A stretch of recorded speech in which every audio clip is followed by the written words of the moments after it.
शबरी अपने पूर्व जन्म में एक रानी थी, नाम परमहिसी रानी थी।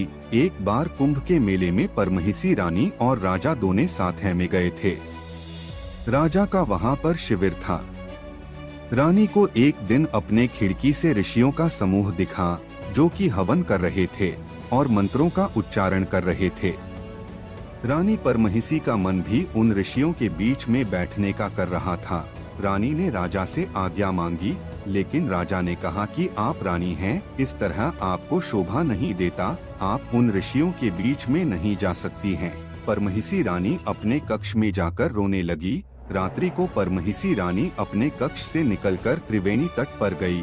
वहां गंगा माँ से याचना करने लगी, हे माते, अगर मुझे दूसरा जन्म मिले तो रूपवान और रानी मत बनाना, अब आप में समाना चाहती हूँ। इतना कहकर परमहिसी रानी अपनी देह त्याग देती हैं और जल समाधि ले लेती हैं। इसी कारण अगले जन्म में शबरी रूपवान नहीं थी, नहीं कोई राजघराने की।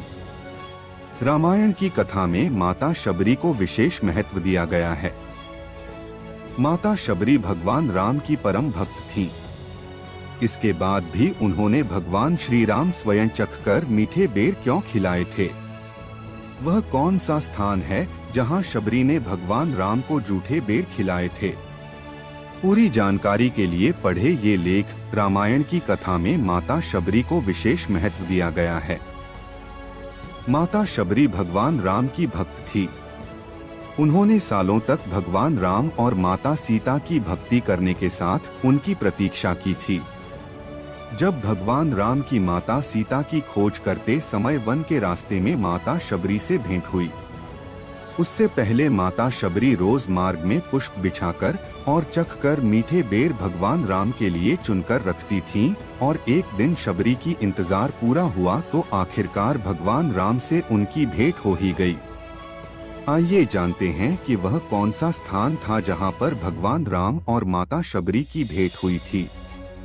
यही नहीं, भगवान राम ने माता शबरी के जूठे बेर क्यों खाए थे? भगवान राम और माता शबरी की भेंट उस समय हुई थी जब श्री राम जंगलों में माता सीता की खोज में भटक रहे थे। रामायण में भगवान राम का माता शबरी से भेंट के स्थान का विवरण है। वह शबरी धाम के नाम से जाना जाता है।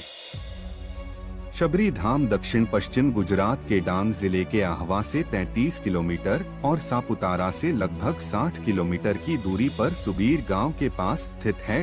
ऋषियों ने क्यों किया था शबरी का त्याग? शबरी का जन्म एक आदिवासी परिवार में होने के कारण उसे अछूत माना जाता था।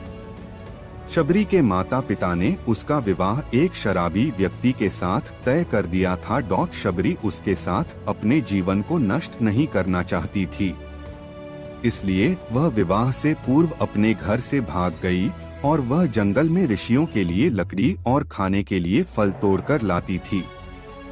सभी ऋषि शबरी से अत्यंत प्रसन्न थे, लेकिन एक दिन जब उन्हें यह पता चला कि शबरी अछूत है, तब सभी ऋषियों ने उसका त्याग कर दिया था। शबरी ने क्यों जूठे किए बेर?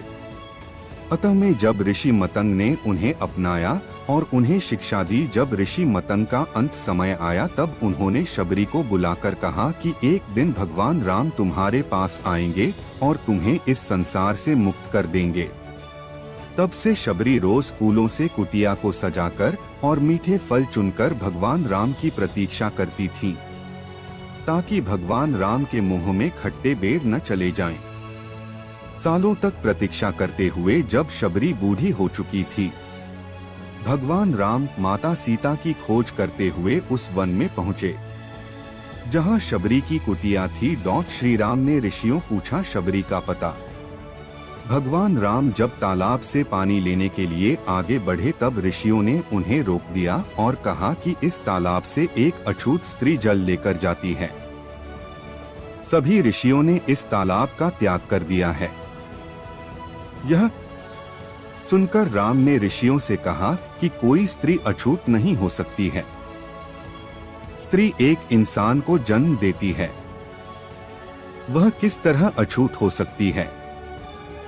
यह सब कहकर भगवान राम ने शबरी की कुटिया का पता पूछा और शबरी के पास पहुंच गए।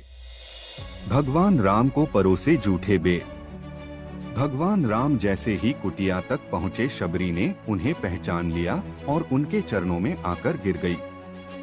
शबरी भगवान राम और लक्ष्मण को अपनी कुटिया में ले गई और उनकी आवभगत करने लगी। तब शबरी ने भगवान राम को जूठे बेर परोसे और राम जी बेर खाने लगे। तभी लक्ष्मण बोले कि यह जूठे बेर है, आप कैसे खा सकते हैं?